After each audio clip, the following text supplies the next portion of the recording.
Sağlıklı saqlоо kызматкерлери, кымбаттуу салтанаттуу катышуучулары, бүгүн арысындуу, ара ардактуу, абдан жооптуу кесиптин ээлери, бүт дилин, адам өмүрүнө кам көрүүгө арнаган, ал үчүн күнү түнү көз эмнебей тик турган, айкөл жүрөк, алтын колдуу дарыгерлерди, саламаттыкты сактоо кызматкерлеринин майрамы менен Бишкек шаар мэриясынын жана жеке өзүмдүн атымдан чын дилимден куттуктайм.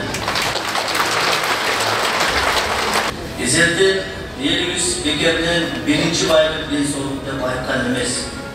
Өздөрүнүн адамдын баа жеткис өмүрүн жана ден соолугун коргоого арнаган кең пейил, мээримдүү жана боорукер дарыгерлерибизге, сиздерге урматтуу ак халатчандар, чексиз ыраазычылыгыбызды билдиребиз.